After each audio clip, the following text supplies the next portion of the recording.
Good morning students. Very good morning. આજે આપણે unit 2 step by step ની activity 1 છે એ આપણે કરીશું. Listen and act work in a group.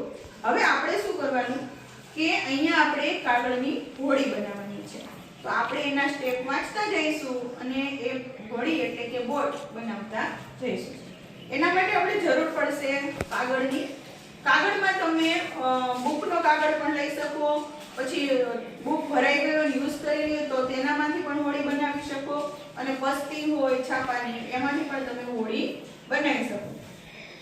હવે આના માટે આપણે સ્ક્વેર એટલે કે ચોરસ કાગળની જરૂર પડશે. હવે ચોપડાનો કાગળ તો કેવો હોય? લંબચોરસ. તો આપણે એને આવી રીતે વાળી અને જે વધારાનો ભાગ નીકળે એને કટ કરી દઈએ એટલે સરસ મજાનો સ્ક્વેર કાગળ તૈયાર થશે. સ્ક્વેર એટલે કે ચોરસ. બોટ બનાવવા માટે આપણે ચોરસ કાગળની જ જરૂર પડશે. એટલા માટે એને સૌપ્રથમ આપણે ચોરસમાં કટિંગ કરીશું. બધાને બતાવો તો ચોરસ કટિંગ સામે. હવે આપણા બધા પાસે એક એક સ્ક્વેરમાં કાગળ છે. હવે સૌપ્રથમ આપણે શું કરવાનું? આપણે સ્ટેપ વાંચતા જઈએ. Take a square sheet. આ છે આપણી square sheet of paper. Fold it along the middle horizontally. Horizontally એટલે આડું અને વર્ટિકલ એટલે ઊભું. આપણને આડું ફોલ્ડ કરવાનું છે. ફોલ્ડ એટલે કે વાળવું. તો આપણે એને આડું ફોલ્ડ કરશું. ફોલ્ડ કરીએ ત્યારે ધ્યાન રાખવાનું કે આ બંને છેડા એક સરખા રહેવા જોઈએ. ઊંચા નીચા હોવા જોઈએ નહીં. આપણે એને ફોલ્ડ કરી અને સરસ રીતે ઘસીને વાળી દઈશું. આ થયું આડું હોરિઝોન્ટલી. કેવું થયું? હોરિઝોન્ટલી થયું. બધા વાળો જોઈએ.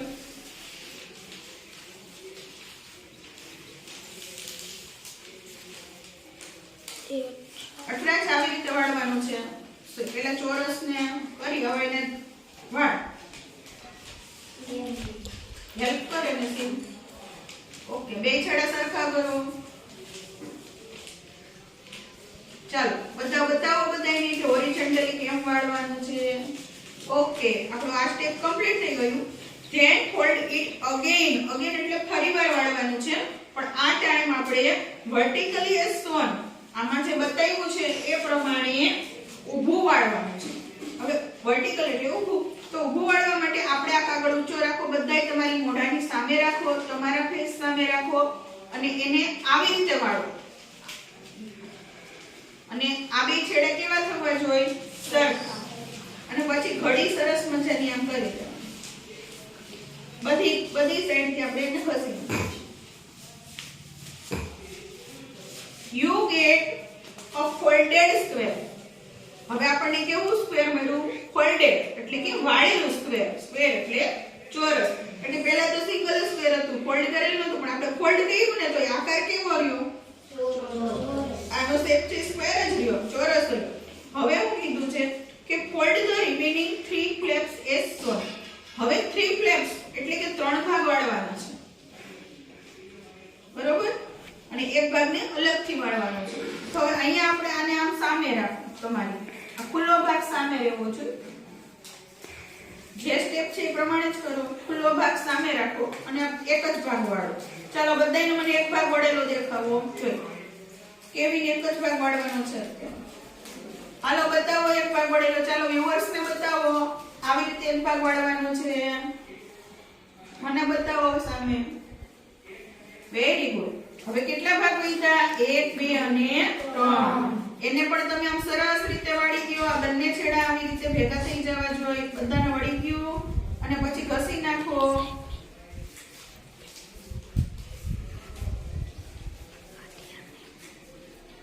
Now make the two ends of the cap meet. ચાલો બધાને કેપ બની. આ બે અંગૂઠાની અંદર જવા દો. કેપ બની ગઈ. ચાલો વ્યુઅર્સને કેપ બતાવો. આ રીતે કેપ બનશે. ત્યારબાદ carefully pull the base, pull the flaps outward, press them sideways. Your boat is ready.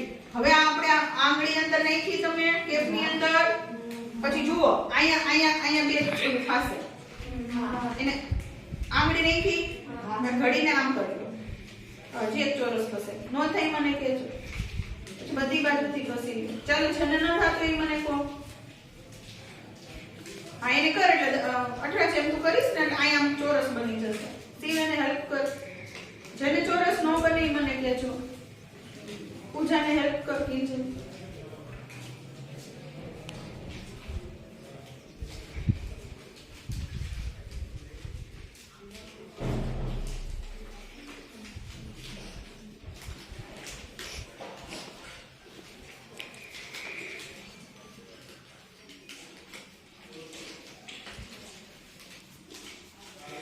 ચાલો બધાયનું વર્ટિકલી તૈયાર છે હવે આને બે છેડાને ધીમે ધીમે ખોલો અને અહીંયા તમે આવી રીતે આમ શેપ કરી નાખો હવે અહીંયા ઘણે ત્યાં પોળું હશે આ પોળો ભાગ હોય ને આમ આમ ગોઠવી દેવાનું સરસ રીતે અને થોડું થોડું શું કરવાનું આવી રીતે આમ ઘસવાનું આવી રીતે આમ શેપ તમારી રીતે થોડોક આમ ઘડી સરખી ન પડી હોય તો આવી રીતે આમ કરો ને તો વળી તમારી સેટ થઈ જાય અને સેટ કરવાનું